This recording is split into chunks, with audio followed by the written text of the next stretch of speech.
এজন্য দুনিয়াতে যারা সুদ খায় তাদের সম্পদে কোনো বরকত নাই, তাদের শুধু রোগ আর রোগ, টেনশন আর টেনশন, আছে না নাই? আবার বিশ্বনবী বললেন যারা সুদ খায় তাদের তিনটা শাস্তি। কয়টা? আরো জোরে বলেন কয়টা? এক নম্বরে কিয়ামতের দিন আল্লাযীনা ইয়াকুলুনার রিবা লা ইয়াকুমুনা ইল্লা কামা ইয়াকুমুল্লাযী ইয়াতাখাব্বাতুহু শাইতানু মিনাল মাস। সুদের এক নাম্বার শাস্তি, কিয়ামতের দিন সুদখোর যখন কবর থেকে উঠবে, রব্বুল আলামিন তাকে জিনে ধরা রোগীর মতো, পাগলের মতো উঠায় দিবে। সুদখোর কবর থেকে উঠে ভূতে ধরা রোগীর মতো, জিনে ধরা রোগীর মতো, পাগলের মতো লাফাতে লাফাতে উঠবে। তারে দেখে কিয়ামতের ময়দানের সবাই বুঝবে লোকটা হলো সুদখোর। কি খোর? আরো জোরে বলেন। এটা হচ্ছে এক নাম্বার শাস্তি। দুই নাম্বার শাস্তি বিশ্বনবী বললেন, আমি স্বপ্নে দেখলাম কিছু লোকের পেট হচ্ছে বিশাল বড় ঘরের মতো, আর ওই পেটের ভেতরে দেখলাম ভয়ঙ্কর বিষাক্ত সাপ। জিব্রাইল রে বললাম, ও জিব্রাইল, মান হাউলা, এরা কারা? বিশ্বনবী বললেন, হাউলাই আকালাতুর রিবা, এরা হলো আপনার উম্মতের মধ্যে থেকে যারা সুদ খেয়েছে ওই সুদখোর লোকগুলা। পড়েন না আউযুবিল্লাহ। তিন নাম্বার শাস্তি, বিশ্বনবী বলেন, যে রাতে আমাকে মেরাজে নেওয়া হলো, রাআইতু লাইলাতা উসরিয়া বি, মেরাজের রাতে আমি দেখলাম রক্তের একটা নদী, ওই নদীর উপর কিছু লোক সাঁতার কাটে। কিসের নদী? দেখছেন কোনদিন রক্তের নদী? আমরা কোনদিন দেখেছি? রক্তের একটা নদীর ভেতরে কিছু লোক সাঁতার কাটে। সাঁতার কাটতে কাটতে বাঁচার জন্য যখন পারে আসতে চায়, তীরে আসতে চায়, কিছু ফেরেশতারা অনেক বড় বড় পাথরের খণ্ড নিয়ে বসা, তীরের দিকে আসতে চাইলে প্রচন্ড জোরে পাথর নিক্ষেপ করে তার চেহারার দিকে। পাথরের আঘাতে ওই লোকটার চেহারা ছিন্ন বিচ্ছিন্ন হয়ে যায়। লোকটা চিৎকার করতে করতে আবার রক্তের নদীর মাঝখানে চলে যায়। আবার তীরে আসতে চাইলে আবার পাথর আছে না নাই? জোরে বলেন। বিশ্বনবী বললেন, মান হাউলা ইয়া জিবরিল, ও জিব্রাইল, এরা কারা? বিশ্বনবী বললেন, এরা হলো আপনার সুদখোর উম্মত। এরা কারা? এজন্য সুদ খাওয়া যাবে? জোরে বলেন, সুদ খাওয়া যাবে? খবরদার, সুদ খাওয়া যাবে না। সুদের বিপরীতে আমরা ব্যবসা করব। ব্যবসায় বরকত দিয়েছে কে? বিশ্বনবী বললেন, রিজিককে আল্লাহ 10 ভাগ করেছেন, তার 1 ভাগ দিয়েছেন পৃথিবীর অন্যান্য পেশার ভেতরে, আর 9 ভাগ দিয়ে দিয়েছেন ব্যবসার ভেতরে। সুবহানাল্লাহ। রিজিকের 9 ভাগ থাকে ব্যবসার ভেতরে, এজন্য সুদ খাওয়া যাবে না। সুদের সাথে ইসলামের কোনো সম্পর্ক। আমরা ব্যবসা করব। আপনি মুশারাকা সিস্টেমে, মুদারাবা সিস্টেমে, আপনি মুরাবাহা সিস্টেমে ব্যবসা করেন, ওই ব্যবসায় বরকত দিবে কে? জোরে বলেন কে? সুদ হারাম এই কারণে, কারণ টাকার ভেতর থেকে টাকা আসে না। আপনি 1 লক্ষ টাকার একটা বান্ডিল আপনার আলমারির ভেতরে আজকে রাখলেন, 1 বছর পরে খোলার পরে এটা কি 1,10,000 টাকা হবে? 1,05,000, 1,02,000, 1,10,000 টাকা, 1,05,000 টাকা, 1,01,000 টাকা? 1 টাকাও পারবে না। কত থাকবে? 1 লাখই থাকবে। কারণ টাকার ভেতর থেকে টাকা আসে না। টাকার ভেতর থেকে টাকা আসে যখন ওই টাকার সাথে শ্রম যুক্ত হয়, যখন টাকার সাথে কষ্ট যুক্ত হয়, যখন টাকার সাথে মেধা যুক্ত হয়। ঠিক কি না? তো আপনি টাকা দিয়ে কেমন করে টাকার ভেতর থেকে টাকা নেন? এটা হারাম। হয়তো আপনাকে ব্যবসা অংশগ্রহণ করতে হবে, লাভ লস দুইটাতে অংশগ্রহণ করতে হবে, রিস্কও থাকবে। আপনি ব্যবসায় টাকা দিয়ে শুধু লাভ নিলেন, লস নিলেন না, এটাই সুদ। ঠিক কি না? আপনার লাভও নিতে হবে, লস নিতে হবে, ঝুঁকিও নিতে হবে। এইটার নাম হলো ব্যবসা। হয় আপনি ব্যবসা করবেন, তা না হলে আপনি কর্জে হাসানা দিবেন। কি দিবেন? কর্জে হাসানা দিলে ওই ব্যক্তির মর্যাদা বাড়িয়ে দেয় কে? চিল্লায় বলেন কে? 3 সিস্টেমে ব্যবসা করবেন। কয় সিস্টেমে? সবাই বলেন, আরো জোরে বলেন।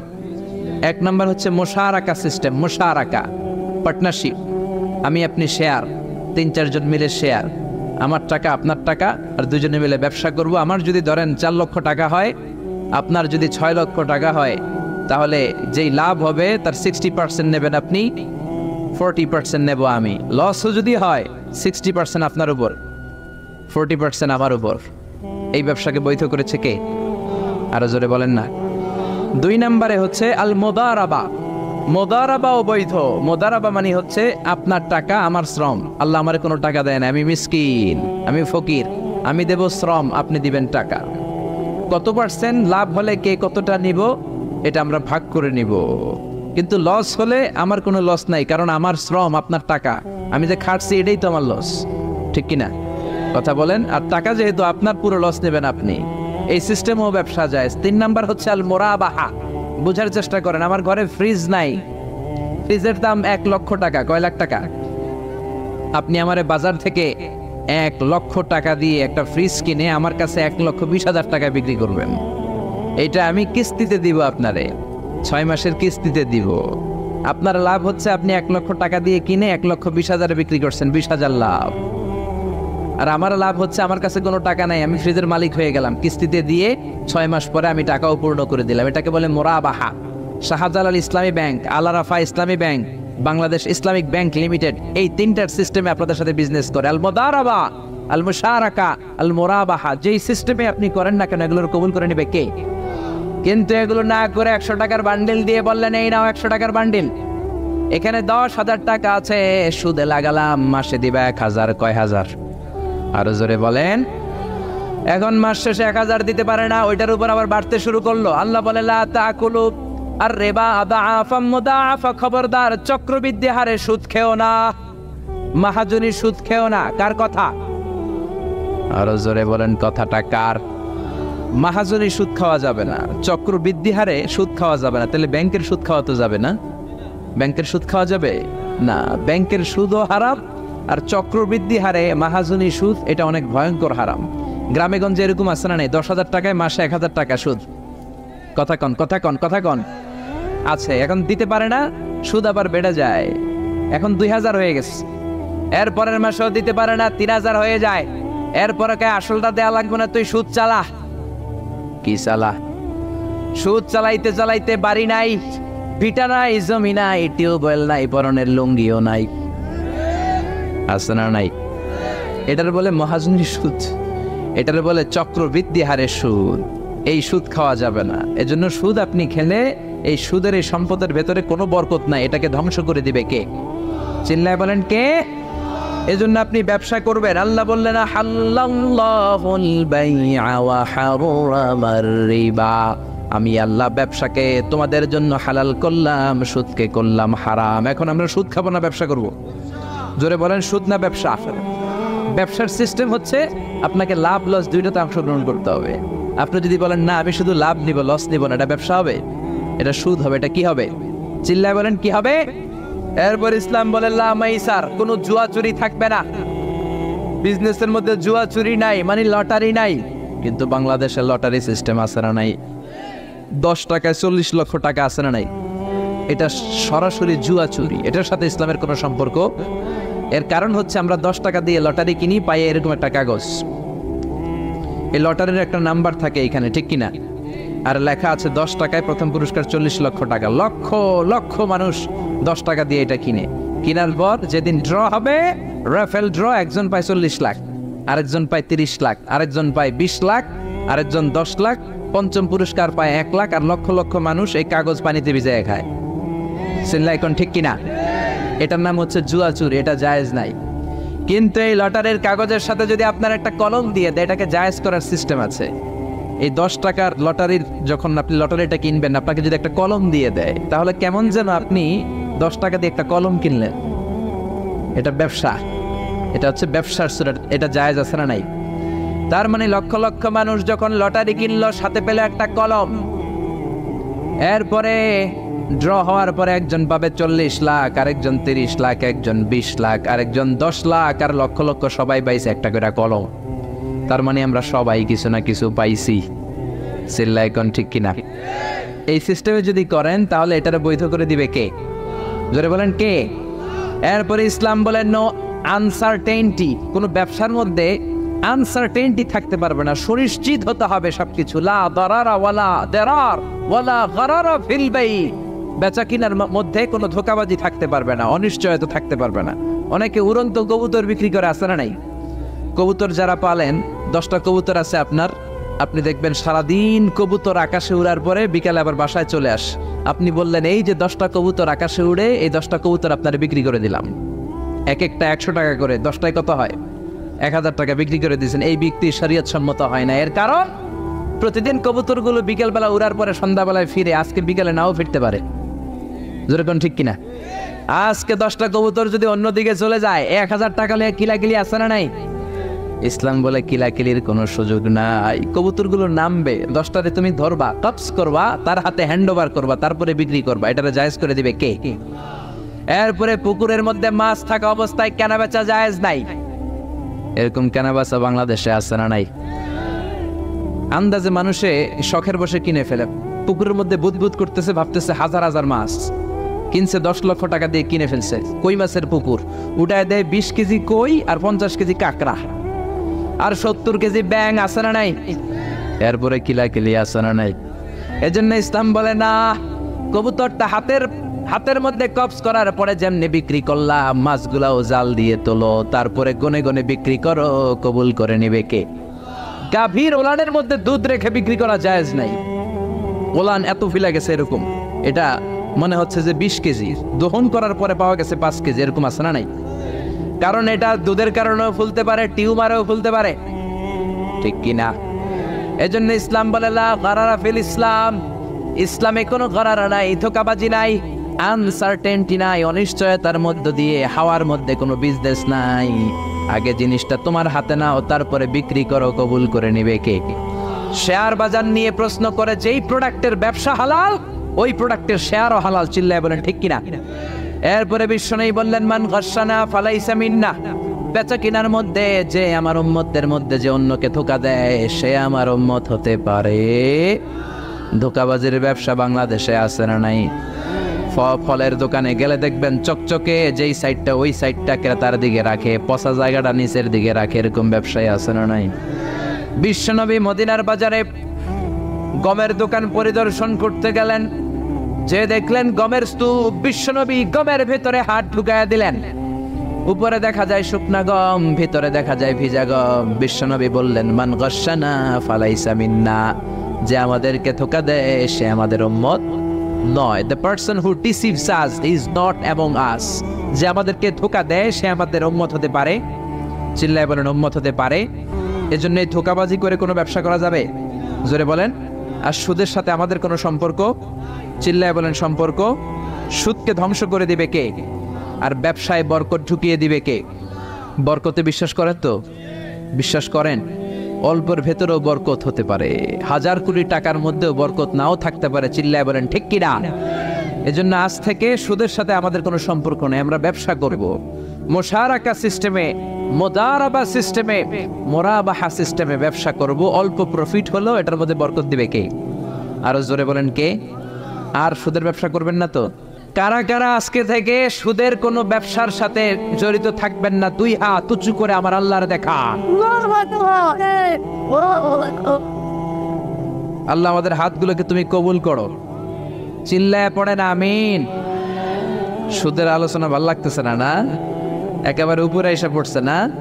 সুদের সাথে ইসলামের কোনো সম্পর্ক নাই। আল্লাহ সুদ থেকে আমাদেরকে বাঁচাক, আল্লাহ আমাদের হালাল রিজিকে বরকত দিক।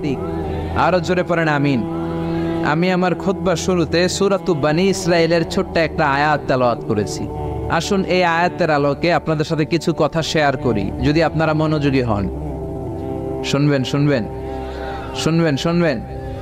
রব্বুল আলামিন বলেন, ওয়াকাদা রাব্বুকা আল্লা তা'বুদু ইল্লা ইয়্যাহু ওয়া বিল ওয়ালিদাইনি ইহসানা। আল্লাহ বললেন, গোলাম আমার ফয়সালা 2টা, এই 2টা ফয়সালা হলো স্পেশাল ফয়সালা, অনড় ফয়সালা। এই ফয়সালার কোনো নড়চড় নাই, এই ফয়সালার কোনো পরিবর্তন নাই। প্রথম ফয়সালাটা হলো আল্লাহ তা'বুদু ইল্লা ইয়্যা, ইবাদত হবে একজনের, তিনি কে? আল্লাহ ছাড়া অন্য কারো ইবাদত করা যাবে? আবার আল্লাহ ডেকে বললেন, গোলাম জিন জাতি মানব জাতি এই 2টা জাতিকে আমি সৃষ্টি করেছি শুধু আমার ইবাদতের জন্য, ঠিক কি না?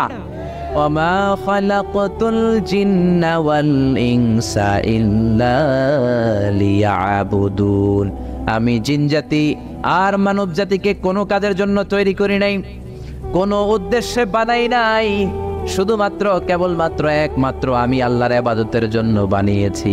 কার কথা? আরো জোরে বলেন কার? আল্লাহ ছাড়া কারো ইবাদত করা যায় না। এই পৃথিবীতে যত নবী এসেছে, এই পৃথিবীতে যত রাসূল এসেছে, সব নবী রাসূলের একটাই দাওয়াত ছিল, তোমরা ইবাদত করবে একজনের, তিনি কে? ইয়া কওমি ইবুদুল্লাহা মা লাকুম মিন ইলাহিন গায়রু। ও আমার কওমের লোকেরা, ও আমার স্বজাতির লোকেরা, এক আল্লাহ ছাড়া অন্য কারো ইবাদত করো না। জিকির করতে হবে একজনের, চাইতে হবে একজনের কাছে, সেজদা দিতে হবে একজনকে। তিনি কে? আল্লাহ ছাড়া কাউরে সেজদা দেয়া যাবে? আমাদের দেশে মাজারে যে সেজদা আছে না নাই, এই মাজারের নামে যে ভণ্ডামি, এটার সাথে ইসলামের কোনো রিলেশন আছে, সম্পর্ক আছে? এই ভণ্ডামির সাথে ইসলামের কোনো সম্পর্ক? দো দিল বান্দা কালমা চোরে, না পায় শ্মশান না পায় ঘরে, দিন থাকিতে আয়রে পথে ছাইড়া দে ভণ্ডামি ভণ্ডামি ভণ্ডামি ভণ্ডামি, ছাইড়া দে ভণ্ডামি। ঠিক কি না? নামাজ রোজা করে না ইবলিশ শয়তানের নানা, এরকম আছে না নাই? নামাজ রোজা করে না ইবলিশ শয়তানের নানা, ধর্মের একখান খুঁটি ধইরা কয়দিন করবা হয়রানি, ভণ্ডামি ভণ্ডামি ভণ্ডামি, ছাইড়া দে ভণ্ডামি। ঠিক কি না? এই জন্য ভণ্ডামির সাথে যারা জড়িত আছো, ভণ্ডামি ছেড়ে দাও, আল্লাহওয়ালা হয়ে যাও। তোমার জীবনে বরকত দিবে কে? তোমার জন্য জান্নাতের দরজা খুলে দিবে কে?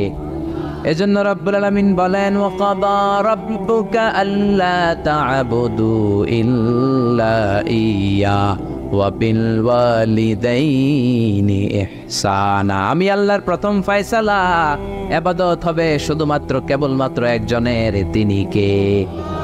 আমরা প্রত্যেক নামাজে সূরাতুল ফাতিহায় আল্লাহরে বলি, আল্লাহ ইহদিনাস সিরাতাল মুস্তাকিম। ও আল্লাহ, আমাদেরকে সহজ সরল পথ দেখাও, সিরাতুল মুস্তাকিম দাও। আল্লাহ বলেন, আনি'বুদুনি হাযা সিরাতুম মুস্তাকিম। আমি আল্লাহর ইবাদত করো, এটাই সিরাতুল মুস্তাকিম। আল্লাহু আকবার। আপনি যদি আল্লাহর ইবাদত করেন, তাহলে আপনি বুঝবেন যে আপনি সিরাতুল মুস্তাকিমের উপর আছেন। আর যদি বুঝেন আল্লাহর ইবাদত ছেড়ে আপনি অন্যদিকে দৌড়াচ্ছেন, তার মানে হলো আপনি সিরাতুল মুস্তাকিমের উপর থাকার সৌভাগ্য অর্জন করতে পারেন নাই। চিল্লায় এখন ঠিক কি না? এজন্য আল্লাহ বললেন, আল্লাহর ফয়সালা কয়টা? আরো জোরে বলেন, কয়টা? এক নাম্বার ফয়সালা, ইবাদত হবে শুধু একজনের। তিনি কে? এই ফয়সালার সাথে সবাই একমত? দ্বিমত কেউ নাই? কেউ নাই? দু একজন থাকতে পারে, কেউ নাই। আল্লাহ বললেন, আমার প্রথম ফয়সালা, ইবাদত হবে শুধু আমি আল্লাহর। দুই নাম্বার ফয়সালা, ওয়া বিল ওয়ালিদাইনি ইহসানা। ইহসান হবে মাতা পিতার সাথে, মানে ভালো আচরণ হবে মাতা পিতার সাথে।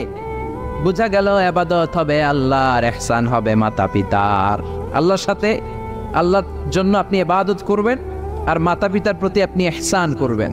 ইহসান মানে সদাচরণ, ইহসান মানে খেদমত, ইহসান মানে তাদের জন্য খরচ করা, ইহসান মানে আপনার সব সম্পদ তাদের পায়ের সামনে, আপনার সব ক্ষমতা তাদের পায়ের সামনে বিলিয়ে দেয়া, বিছিয়ে দেয়া। চিল্লা এখন ঠিক কিনা? এজন্য আল্লাহ বললেন, আমার দুই নাম্বার ফয়সালা, ওয়া বিল ওয়ালিদাইনি ইহসানা। মাতা পিতার সাথে ইহসান করবা। আমরা বললাম, আল্লাহ আপনার জন্য ইবাদত হবে, এটা আমরা বুঝলাম। মাতা পিতার সাথে ইহসান কেমন করে হবে, এটা আমরা বুঝলাম না। আল্লাহ বললেন, ইহসান কাকে বলে যদি না বোঝো, তাহলে বুঝে নাও। ইম্মা ইয়াবলুগান্না ইনদাকাল কিবারা আহাদুহুমা আও কিলাহুমা ফালা তাকুল লাহুমা উফ। আল্লাহ নিজেই ইহসানের ব্যাখ্যা দিচ্ছেন।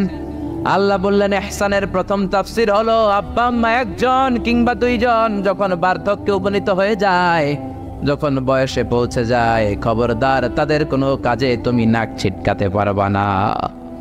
তাদের কোনো কাজে নাক ছিটকাতে পারবে না, তাদের কোনো কাজে এমনকি উফ শব্দটাও বলা যাবে না। চিল্লা এখন ঠিক কিনা?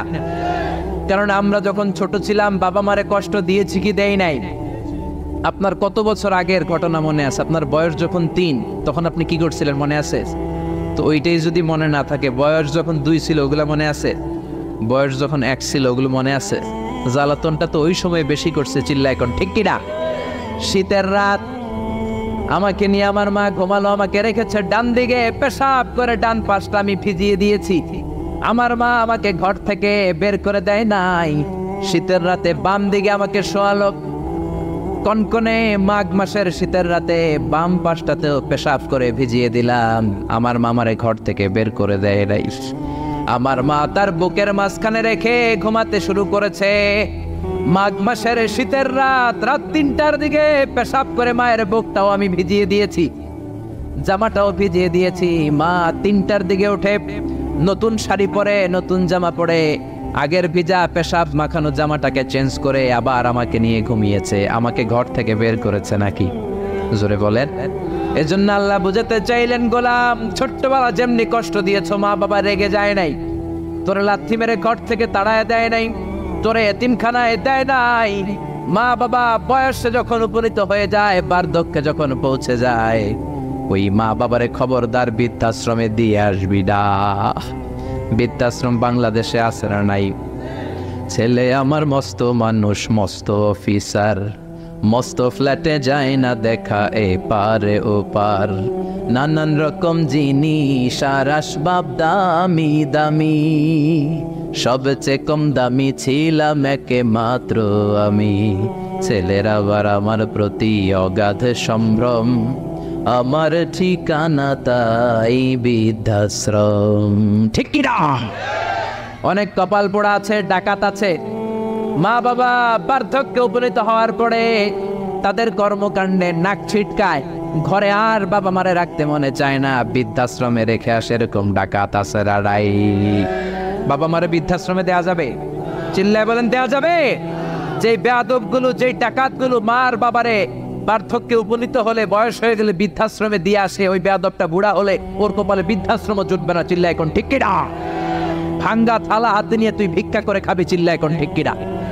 আল্লাহ বললেন আমার 2 নম্বর ফয়সালা, ওয়াবিল ওয়ালিদাইনি ইহসানা, মাতা পিতার সাথে ইহসান করবা।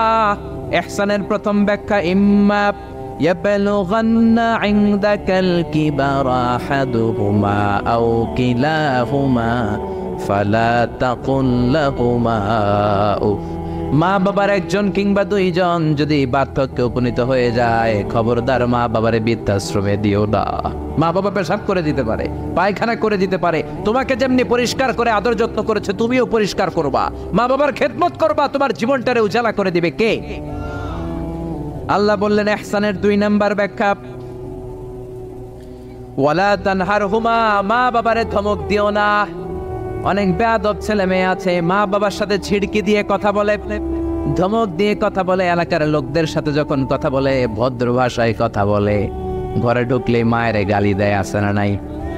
বাবারে ডাকে বুড়া, মারে ডাকে বুড়ি, আছে না নাই? তুমি কেমন করে মায়ের বুড়ি ডাকো, বাবারে বুড়া ডাকো? তোমার বাপ মা তো বুড়া হয়েছে তোমার কারণে। তোমারে মানুষ করতে যে তোমার মা বাবা তাদের জীবন যৌবন হারিয়েছে। তোমারে মানুষের মতো মানুষ করতে যে তারা তাদের জমি হারিয়েছে। তোমারে বিদেশ পাঠাতে যে তারা তাদের ভিটেমাটি হারা হয়েছে। যেই বাবা মা তোমার জন্য সব কিছু ছেড়েছে, খবরদার ফালা তানহারহুমা, ওই বাবা মারে ধমক দিবা না। কার কথা? চিল্লায় বলেন কার? এরপর আল্লাহ বললেন ওয়ালা তানহারহুমা ওয়া কুল লাহুমা কওলান কারীমা, তাদেরকে ধমক দিবা না, বরং তাদের সাথে ভালো আচরণ করবা, কোমল ভাষায় কথা বলবা। যত ভদ্রতা তুমি জানো, যত কার্টিসি তুমি জানো, যত সফটনেস তোমার জানা আছে, যত ভদ্রতা তুমি শিখেছো, সব ভদ্রতা তুমি ইউজ করবা তোমার মা বাবার সাথে। যত কোমল ভাষা তুমি জানো, যত শুদ্ধ কথা তুমি জানো, সব তোমার মা বাবার জন্য তুমি ইউজ করবা। চিল্লা এখন ঠিক কিনা? এরপরে রব্বুল আলামিন বললেন ওয়াখফিদ লাহুমা জানাহায-যুল্লি মিনার রাহমাতি ওয়া কুর রাব্বিরহামহুমা কামা রাব্বায়ানি সাগীরা, তাদের জন্য রহমতের ডানা বিছিয়ে দাও। তোমার যত ক্ষমতা আছে মা বাবার পায়ের সামনে ঢেলে দাও, যত অর্থ আছে তাদেরকে তুমি বিলিয়ে দাও। আর বাবা মা 1জন কিংবা 2জন যদি দুনিয়া ছেড়ে বিদায় নেয়, তাদের কবরের সামনে দাঁড়িয়ে চোখের পানি ছেড়ে পড়তে আরম্ভ করে দাও, রব্বিরহামহুমা কামা রাব্বায়ানি সাগীরা ওয়া কুর রাব্বিরহামহুমা কামা রাব্বায়ানি সাগীরা। ও আল্লাহ, ছোট্টবেলা বাবা মা যেমনি আমার আদর দিয়ে সোহাগ দিয়ে কাছে টেনে নিয়েছে। কিয়ামতের দিন কবরের ভেতরে তুমিও আমার বাবা মারে আদর করে কাছে টেনে নিও। পড়ে না আমিন, চিল্লায় পড়ে না আমিন। এজন্য ইবাদত হবে একজনের, তিনি কে? আর ইহসান হবে কার সাথে? এজন্য মা বাবার দোয়ার দরকার আছে না নাই? পৃথিবীর যত আল্লাহর ওলি আছে, যত পীর সাহেব আছে, সবাই এই পুরো কোরআন খতম করে যদি একটা গ্লাসের পানির মধ্যে ফু দেয়, আর আপনার আম্মা শুধু বিসমিল্লাহ বলে আরেকটা গ্লাসের পানির ভেতরে ফু দেয়, আল্লাহর কসম আপনার মায়ের দোয়াটা আগে কবুল হয়ে যাবে। এজন্য মা বাবার খেদমত করেন। আপনার বড় পীর সাহেব হলো আপনার বাবা, আপনার বড় পীর সাহেব হলো আপনার মা। দুনিয়ার সবাই দোয়া করলে ওই দোয়া মিস হয়ে যেতে পারে, মা বাবা দোয়া করলে মিস হবে নাকি? হবে। অনেক ডাকাইত আছে দেখবেন মাজারের উপরে মশারি দেয়, আছে না নাই? খুঁজে দেখবেন ওর বাপেরে মশাই কামড়ায়, ওর মায়েরে মশাই কামড়ায়, আর ও বাবার দরবারে যে মাজারে মশারি দিয়ে আসছে, এরকম ডাকাইত আছে না নাই? এজন্য খবরদার, মা বাবার সাথে ইহসান করো। বিশ্বনবী মসজিদে নববীতে মিম্বারের এক তলার মধ্যে পা রাখলেন, আওয়াজ করে বললেন আমিন। দ্বিতীয় তলার ভেতরে পা রাখলেন, আওয়াজ করে বললেন আমিন। তৃতীয় স্টেপে পা রেখে বিশ্বনবী পড়লেন আমিন। সাহাবারা বললেন নবী তিনবার আমিন বললেন, কেন বললেন বুঝলাম না। বিশ্বনবী বললেন প্রথম স্টেপে যখন পা রাখলাম, জিব্রাইল এসে বলল রমজান মাস পাওয়ার পরে রোজা রেখে ইবাদত করে যেই বান্দা গুনাহ মাফ করতে পারে নাই, তার উপরে আল্লাহর লানত। আমি বিশ্বনবী পড়লাম আমিন। দ্বিতীয় স্টেপে পা রাখলাম, জিব্রাইল বলল মাতা পিতা পাওয়ার পরে যারা মাতা পিতার খেদমত করে নিজের জীবনের গুনাহ ঝরাতে পারে নাই, জান্নাত কামাতে পারে নাই, তাদের উপরও আল্লাহর লানত। আমি বিশ্বনবী বললাম আমিন। তিন নাম্বার স্টেপে বিশ্বনবী বললেন আমার নাম শোনার পরে আমার যে উম্মাত আমার উপর দরুদ পড়ল না, তাদের উপর আল্লাহর লানত। আমি বললাম আমিন। পড়েন সাল্লাল্লাহু আলাইহি ওয়াসাল্লাম, চিৎকার করে পড়েন সাল্লাল্লাহু। এজন্য মাতা পিতার খেদমতের দরকার আছে না নাই? গোটা বিশ্বটা একদিকে, মায়ের দোয়া আরেকদিকে। চিল্লায় বলেন ঠিক কিনা? আপনি বুলেট মারলে বুলেট মিস হতে পারে, ড্রোন হামলা করলে মিস হতে পারে, মায়ের দোয়া মিস হবে? জোরে বলেন মিস হবে? এক সাহাবী বলল নবী আইয়ুল আমালে আফদাল, সবচেয়ে সেরা আমল কোনটা? বিশ্বনবী বললেন সবচেয়ে সেরা আমল হলো আসসালাতু ফি ওয়াক্তিহা, সময় মতো নামাজ পড়া। দুই নম্বরে বললেন বিররুল ওয়ালিদাইন, মাতা পিতার খেদমত করা। তিন নম্বরে বললেন আল জিহাদু ফি সাবিলিল্লাহ, আল্লাহর রাস্তায় জিহাদ করা। তার মানে পৃথিবীর শ্রেষ্ঠতম তিনটা আমলের মধ্যে মাতা পিতার খেদমতের আমলটাও আছে নাটাই। মাতা পিতার খেদমত এটা সবচেয়ে ভালো আমল। আরেক হাদিসে বিশ্বনবী বললেন এটা জিহাদের চেয়ে বেশি সওয়াবওয়ালা। এক সাহাবী বললেন নবী আস্তাযিনুকাল জিহাদ, আমি জিহাদে যেতে চাই, অনুমতি দেন। বিশ্বনবী বললেন তোমার বাবা মা কেউ বেঁচে আছে নাকি? সাহাবী বললেন বেঁচে আছে। বিশ্বনবী বললেন ফাফিহিমা ফাজাহিদ, যাও বাবা মার খেদমত শুরু করে দাও। বাবা মার খেদমত করলে ঘরে বসেই জিহাদের সওয়াব পাবা, ঘরে বসেই জিহাদের সওয়াব পাওয়া যাবে। রিদার রাব্বি ফি রিদাল ওয়ালিদ ওয়া সাকাতুহু ফি সাকাতিল ওয়ালিদ, বাবা মা খুশি তো আরশের মালিক খুশি, বাবা মা না খুশ তো আরশের মালিকও না খুশ। চিল্লায় কোন ঠিক কিনা? এজন্য বিশ্বনবী বলতেন তোমাদের প্রত্যেকের ঘরের ভেতরে দুইটা জান্নাত আছে, কারণ জান্নাতে দুইটা স্পেশাল দরজা আছে। একটা দরজার নাম হলো আল আব মানে আব্বা, আরেকটা দরজার নাম হলো আল উম মানে আম্মা।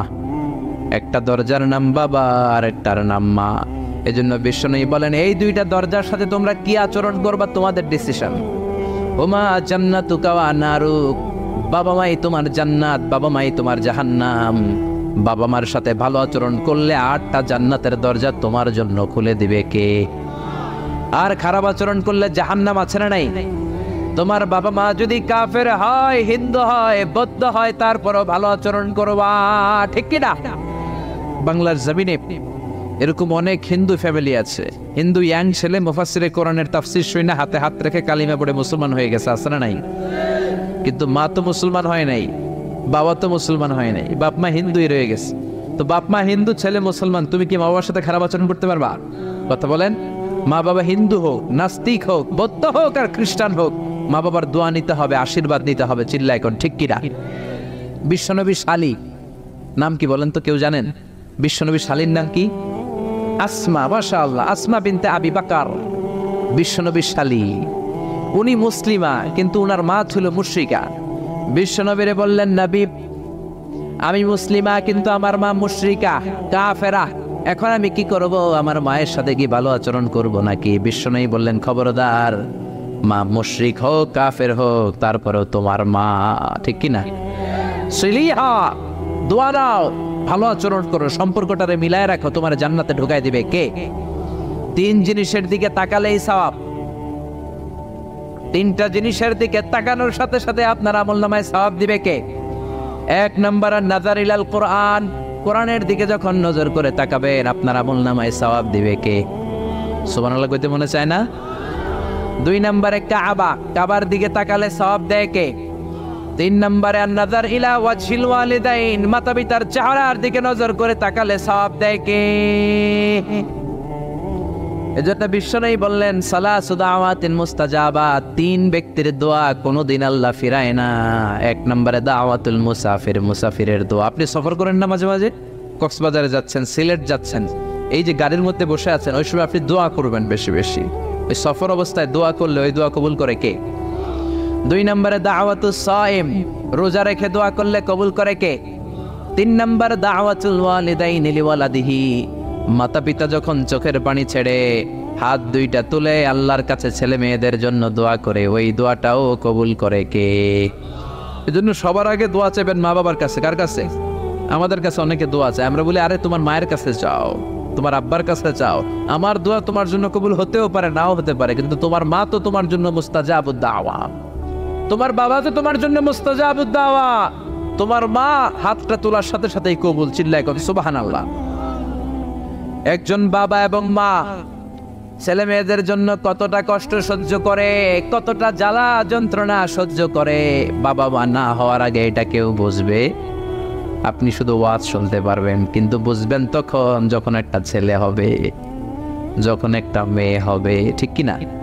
এজন্য বিশ্বনবী বলতেন, আল জান্নাতু তাহতা আকদামি উম্মাহাতিকুম, ও দুনিয়ার মানুষেরা শোনো শোনো, যেই জান্নাতের জন্য তোমরা পাগল, যেই জান্নাতের বর্ণনা শুনলে তোমাদের হৃদয় ঠান্ডা হয়ে যায়, যেই জান্নাতে যাওয়ার জন্য তোমরা ইবাদত করো, ওই জান্নাত থাকে তোমাদের মায়ের পায়ের তলায়। এই দুনিয়ার পুরুষ মানুষদের পায়ের নিচে থাকে জুতা, জুতার নিচে থাকে বালি, আর এই দুনিয়ার এক একটা মহিলার পায়ের নিচে থাকে তার ছেলে মেয়েদের জান্নাত। ওগো মা তুমি এই ধরনের শ্রেষ্ঠ নেয়ামত, তোমারই পদ তলে রয়েছে জান্নাত। ওগো মা তুমি এই ধরনের শ্রেষ্ঠ নেয়ামত, তোমারই পদ তলে রয়েছে জান্নাত। সুবহানাল্লাহ পড়েন। এই পৃথিবীটারে 100 বার বিক্রি করলে যে টাকা হবে, ওই টাকা দিয়ে জান্নাতের একটা চেয়ারের দাম হবে? সবাই বলেন, হবে না। আচ্ছা, এই পৃথিবীটারে 5000 বার বিক্রি করলে যেই মূল্য বা টাকা পাওয়া যাবে, ওই টাকা দিয়া জান্নাতের একটা টেবিল কিনা যাবে? আর যেই 8টা জান্নাত মায়ের পায়ের নিচে পড়ে আছে, ওই পা 2টার দাম আল্লাহর কাছে বেশি না কম? জোরে বলেন, বেশি না কম? এই জন্য এক সাহাবী বললেন, নবী মান আহাক্কু বিহুসনি সাহাবাতি ইয়া রাসূলুল্লাহ, এই দুনিয়া এত মানুষ, এত বন্ধু, এত সাহাবী, এত লোক, কার সাথে ভালো আচরণ করব? বিশ্বনবী বললেন, উম্মুকা, তোমার মায়ের সাথে, সুম্মা মান, তারপরে কার সাথে? তোমার মায়ের সাথে, তারপরে কার সাথে? তোমার মায়ের সাথে 3 বার। আর এক হাদিসে আছে 4 বার বললেন তোমার মায়ের সাথে, 5ম বার বললেন তোমার পিতার সাথে। সুবহানাল্লাহ। মায়ের মর্যাদা 4 গুণ বেশি। কয় গুণ? এর কারণ আল্লাহ কোরআনে বলে দিলেন সূরা লোকমানে, হামালাতহু উম্মুহু, মায়ের মর্যাদা এত বেশি হওয়ার কারণ হলো বাবা তোমারে পেটে ধরে নাই, পেটে ধরেছে কে? ওয়াহানানা আলা ওয়াহান, 10 মাস 10 দিন বাবা কষ্ট সহ্য করে নাই, করেছে কে? ওয়াফিসালুহু ফি আমাইন, 2 বছর বাবা তোমারে দুধ খাওয়ায় নাই, দুধ খাওয়ালো কে? কত লিটার দুধ, কত গ্যালন দুধ, কত কেজি দুধ মায়ের বুক থেকে আপনি খেয়ে খেয়ে সাবার করছেন 2 বছরে, কোনো হিসাব আছে? জোরে বলেন। বিশ্বনবী বললেন, লাউ কাতাআতা জিলদাক, তোমার চামড়াটা কেটে কেটে রোদে শুকিয়েও যদি মায়ের 2 পায়ের 2টা জুতা বানিয়ে দাও, ছোট্টবেলা 1 ঢোক দুধ যে তুমি খেয়েছো, সেই 1 ঢোক দুধের শোধ আদায় হবে নাকি? মায়ের একধারে দুধের দাম, কাটিয়া গায়ের চাম, পাপোশ বানাইলেও ঋণের শোধ হবে না, এমন দরদি ভাবে কেউ হবে না আমার মাহাগো, এমন দরদি ভাবে কেউ হবে না আমার মাহাগো। পড়েন না আল্লাহু আকবার। বিশ্বনবীর সাহাবী নাম হলো আলকামা। কি নাম? সবাই বলেন কি নাম? আলকামা বিশ্বনবীর সাহাবী। ইন্তেকালের আগে আলকামার জিহ্বা দিয়ে কালেমা বেরোয় না। 3 দিন যাবত বিছানায় পড়ে আছে, মুমূর্ষ, মরে যাবে, কিন্তু জিহ্বা দিয়ে কালেমা বেরোয় না। বিশ্বনবী বলেছেন, লাকিনু মাউতাকুম লা ইলাহা ইল্লাল্লাহ, তোমরা মরণের আগে তোমাদের মুমূর্ষ রোগী মৃতদের সামনে লা ইলাহার তালকিন দাও। যখন দেখবেন আপনার চাচার রুহুটা বের হয়ে যাচ্ছে, দাদার রুহুটা বের হয়ে যাচ্ছে, বাবার রুহু বের হয়ে যাচ্ছে, তার শিওরের সামনে, কানের সামনে বসে পড়তে আরম্ভ করবেন, লা ইলাহা লা ইলাহা ইল্লাল্লাহু মুহাম্মাদুর রাসূলুল্লাহ সাল্লাল্লাহু। কিন্তু বলবেন না এই কালেমা পড়ো, কালেমা পড়ো, কালেমা পড়েন, কালেমা পড়েন, এগুলো বলবেন না। শুধু তালকিন দিবেন, ওটা থেকেই উনি বুঝবেন। কারণ মৃত্যুর একটা কষ্ট আছে না নাই? মৃত্যুর যন্ত্রণা এসে অস্থির, আপনি জোরাজুরি করতেছেন কালেমা পড়, সে যদি বলে না পড়বো না, ঝামেলা আছে না নাই? এজন্য কানের সামনে শুধু তালকিন দিবেন। বিশ্বনবী বললেন, লাকিনু মাউতাকুম লা ইলাহা ইল্লাল্লাহ, তোমাদের মৃতদের সামনে, মুমূর্ষদের কানের সামনে শুধু লা ইলাহা পড়বা। ওনার বিবি, ওনার আত্মীয়রা আলকামা নামক সাহাবীর কানের সামনে লা ইলাহা পড়ে 3 দিন ধরে কালেমা বের হয় না। কখন যেন মরে যায়, বিশ্বনবীর কাছে পাঠানো হলো। বিশ্বনবী সুহাইব আর বেলাল 2 জন সাহাবীকে পাঠালেন, তারা যেও কালেমার তালকিন দিল, কিন্তু মুখ দিয়ে কালেমা বের হয় না। বিশ্বনবী আলকামার বিবিরে ডেকে পাঠালো, ও বিবি, আলকামার বিবি, তোমার স্বামী কেমন ছিল? বলে, আমার স্বামী অনেক বড় আল্লাহর ওলি ছিল, নামাজ ছাড়তো না, তেলাওয়াত ছাড়তো না, জিকির ছাড়তো না। বিশ্বনবী বললেন, আলকামার বাবা মা কেউ বেঁচে আছে নাকি? বিবি বলে, আলকামার মা বেঁচে আছেন, ডাকো। আলকামার মা আসার পরে বিশ্বনবী বললেন, আপনার ছেলে কেমন ছিল? নামাজ পড়তো নাকি, রোজা করতো নাকি, জিকির করতো নাকি? আলকামার মা বলে, সবই করতো। আপনার সাথে কেমন আচরণ করতো? এটা বলার পরে মা আর কথা বলে না, শুধু চোখের পানি ছাড়ে। আলকামার মা বলে, নবী, আলকামার ব্যাপারে আমার মনে অনেক দুঃখ, কোনোদিন আমার কথা শুনে নাই, শুধু বিবির কথা শুনতো, বউরে প্রাধান্য দিত, আমার যত্ন নিত না, আমার কথা বেশি শুনতো না, এজন্য আমার মনে আলকামার ব্যাপারে অনেক জ্বালা। বিশ্বনবী বললেন, আপনার ছেলেরে মাফ করে দেন। রাগের চোটে আলকামার মা বলে, না, আমি মাফ করব না। বিশ্বনবী বললেন, ও সাহাবারা, লাকড়ি আনো, আগুন জ্বালাও, আলকামারে আমরা আগুনের উপর নিক্ষেপ করব। আগুন জ্বালানো হলো, সব সাহাবারা আলকামাকে ধরে আগুনের মধ্যে ফেলবে। ইন দ্য মিন টাইম দুঃখিনী মা বিশ্বনবীর পায়ের সামনে এসে বলে, ও নবী, আমার কলিজার টুকরাটারে আগুনে ফেলবেন না। ও নবী, আমার মনে আর কোনো জ্বালা নাই, আমার মনে আর কোনো দুঃখ নাই, আলকামা তো আমার নার ছেড়া ধন। 10 মাস 10 দিন আমার পেটে ছিল, আমার দেহ থেকে নিউট্রিশন নিয়ে, খাদ্য পুষ্টি নিয়ে আলকামা বড় হয়েছে। বেয়াদবি করেছে, কি হয়েছে?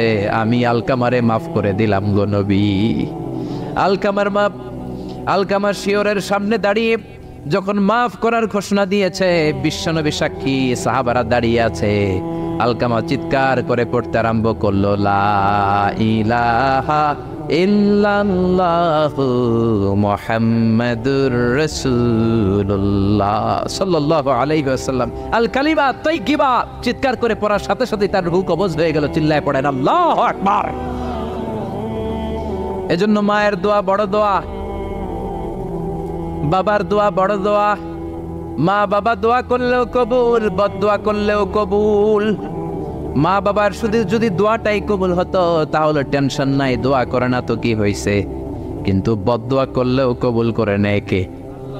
দোয়া করলেও কবুল, বদদোয়া করলেও। সৈয়দনা ইব্রাহিম আলাইহিস সালাম সৈয়দনা ইসমাঈল আর হাজরাকে, আরবিতে নাম হলো হাজার, রেখে গেলেন মক্কায়। ওনার বিবি হাজরা ইন্তেকাল করলো, ছোট্ট দুধের শিশু ওনার পায়ের ধাক্কায় জামজামের পানি বের হলো, বড় হতে লাগলেন। শৈশব পেরিয়ে কৈশোর, কৈশোর পেরিয়ে যৌবন, তাগড়া যুবক। তখন জুরহুম নামক একটা কওমের একটা মেয়েকে তিনি বিয়ে করলেন। বিয়ে করে সুখের সংসার শুরু করলেন আল্লাহর আদেশে। অনেক পরে সৈয়দনা ইব্রাহিম তার কলিজার টুকরা ইসমাইলের বাড়িতে বেড়াতে গেল। কার বাড়িতে? কে গেল বেড়াতে? সৈয়দনা ইব্রাহিম বেড়াতে গেলেন। যাওয়ার পরে দেখে সৈয়দনা ইসমাইল ঘরে নাই। দরজার বাইরে থেকে সালাম দিলেন, আসসালামু আলাইকুম। এটা কিন্তু প্রামাণ্য বর্ণনা দিচ্ছে আমি বুখারী থেকে, বুখারীর বর্ণনা, এটা গল্প না। দরজার বাইরে থেকে সালাম দিলেন, আসসালামু আলাইকুম। ভেতর থেকে কর্কশ গলায় ঝাঁঝালো কণ্ঠে, কণ্ঠের মধ্যে কোনো মায়া নাই, দয়া নাই, এরকম একটা কণ্ঠের মেয়ে উত্তর করে বলল, ওয়া আলাইকুমুস সালাম। সৈয়দনা ইব্রাহিম জিজ্ঞেস করলো, কাইফা হালুকিয়া উম্মি, ও মা তুমি কেমন আছো? মেয়ে কয়, বেশি ভালো না। সংসার কেমন চলে? সুবিধার না? খাওয়া দাওয়া ঠিক মতো হয়নি না? কিচ্ছু হয় না? আমনে কেডা? সৈয়দনা ইব্রাহিম বলে, আমি কে তোমার জানার দরকার নাই। ইদা জা যাওজুকি মিনাল গাবা, স্বামী যখন তোমার বন থেকে শিকার করে ফিরবে, ফাকরাই আলাইহিস সালাম, তোমার স্বামীরে আমার পক্ষ থেকে একটা সালাম দিবা। ও মুরিহিয়া ইয়াগাইরা আতাবাতা বাবিহি, বলবা ঘরের দরজার চৌকাঠটা যেন পাল্টে ফেলে। সৈয়দনা ইব্রাহিম চলে গেলেন। বিকেল বেলা জঙ্গল থেকে শিকার করে সৈয়দনা ইসমাইল ঘরে ফিরলেন। ঘরে ফেরার পর বিবি বলে, একটা বুড়া আইছিল। বুড়া? কে আইছিল? সৈয়দনা ইসমাইল বলে, বুড়া? বুড়া মানুষ আবার আমার ঘরে আসবে কেন? কেন আসছে? আপনারা সালাম দিছে, ওয়ালাইকুম আসসালাম। আর কি বলছে? বলেছে আপনি যেন ঘরের দরজার চৌকাঠ পাল্টে ফেলেন। ও মিয়া, চোর বোঝে চোরের সিগন্যাল, পুলিশ বোঝে পুলিশের সিগন্যাল, নবী বোঝে নবীর সিগন্যাল, ঠিক কিনা? সৈয়দনা ইসমাইল তো বুঝে ফেললেন, কিরে ঘরের দরজার চৌকাঠ পাল্টে ফেলো, এরকম রূপক কথা, মেটাফরিক্যাল ইঙ্গিত দুনিয়ার সাধারণ মানুষ দিতে পারে না। চিৎকার দিয়ে বিবিরে বললেন, ও কপাল পুড়ি, তুই কি করলি? নিজের কপাল পুড়লি, নিজের কপালে নিজে কোরাল দিলি।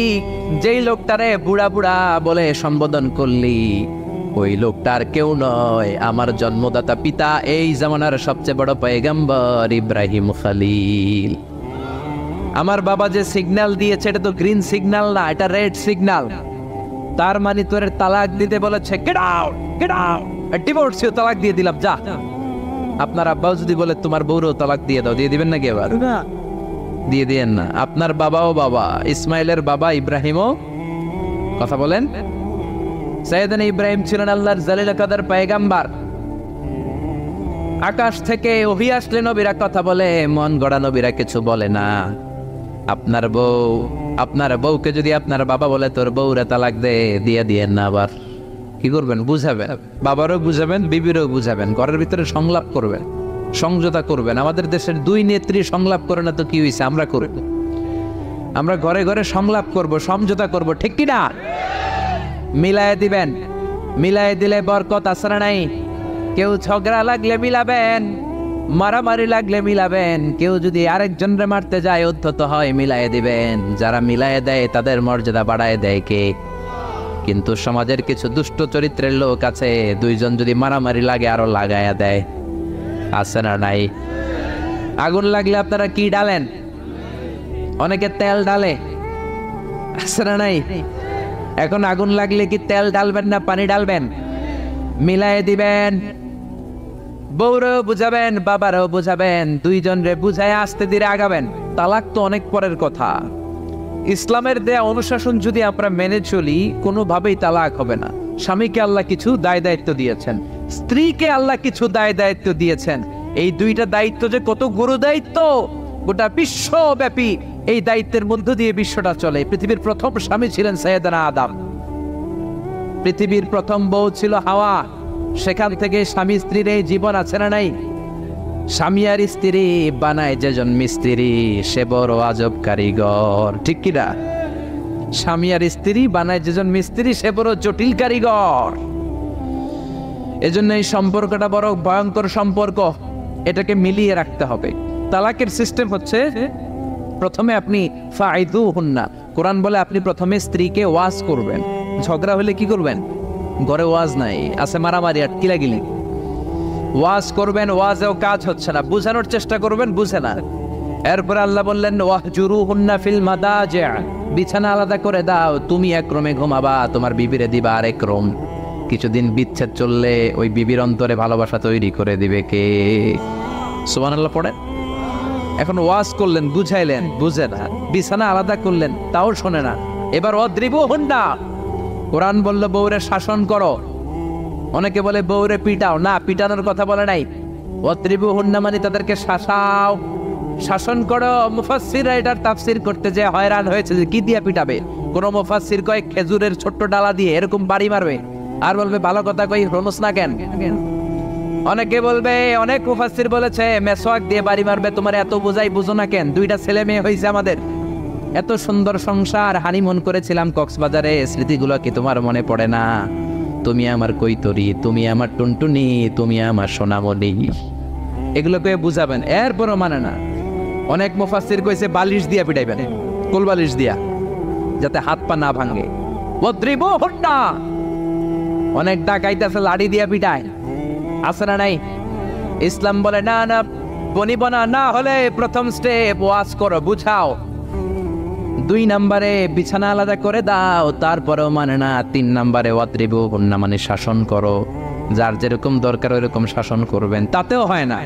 তারপরে ফাবাআসু হাকামাম মিন আহলিহি হাকামাম মিন আহলিহা, এই 3টা স্টেপেও কাজ হয় না। আপনার মুরব্বিদের ডাকবেন, সালিস, মেয়ের পক্ষের মুরব্বিদের ডাকবেন, 2 পক্ষের বেআইনরা মিলে মিলছিল করে দেওয়ার চেষ্টা করবে, তাতেও কাজ হয় না। 4টা স্টেপ শেষ, 5ম স্টেপ হলো তালাক। আর আমরা দইরেই কই 3 তালাক, আছে না নাই? ওমরে ফারুকের জামানায় এক লোক তার বউরে দিছে 100 তালাক, রাগের চোটে। এরকম ডাকাইত আমাদের দেশে আছে না নাই? এখন বিবি এসে বলে, ওমরে ফারুক 100 তালাক দিয়েছে আমার স্বামী, কি করব? সৈয়দনা ওমরে ফারুক বলে, তোর ডাকাইত স্বামীটা কোথায়? কয় এই জায়গায়। কিরে কয় তালাক দিছিস? কয় 100টা। দিবি 3টা, 100টা দিলি কেন? কয় রাগের মাথায় দিছে। কয় দাঁড়া, তোর বিচার করতেছে। 3 তালাকে তোর বউ তালাক, বাকি 97 তালাক তোর পিঠে পড়বে। সুবহানাল্লাহ কইতে মন চায় না? এজন্য এই হচ্ছে তালাকের সিস্টেম। কতগুলো স্টেপ আপনি পার হলেন, তারপরেও আপনি একসাথে 3 তালাক দিবেন না। ইসলামের তালাককে 2 ভাগে ভাগ করা হয়েছে, একটা আত-তালাক আস-সুন্নি আর একটা তালাক আল-বিদআই। তালাক আস-সুন্নি মানে সুন্নতি তালাক, আর তালাক আল-বিদআই মানে বেদাতি তালাক। বেদাতি তালাক হচ্ছে রাগের মাথায় 3 তালাক, 14 তালাক, 22 তালাক। কিন্তু তালাক সুন্নি, সুন্নাত সম্মত তালাক হচ্ছে আপনার বিবি যখন পবিত্র, মানে যখন পিরিয়ড হচ্ছে না, ওরকম একটা পবিত্র সময় তারে আপনি তালাক দিবেন। 1 মাসের সময় আছে, একটা তালাক দিবেন, 1 মাসের ডিউরেশন, এর মধ্যে বিবির আবার নিয়ে আসতে পারবেন, কোনো সমস্যা নাই। সুবহানাল্লাহ পড়ে। 1 মাস পরেও মানে না, এরপরে দিবেন 2য় মাসের 2য় তালাক, তার মানে আরো 1 মাস, মোট কয় মাস?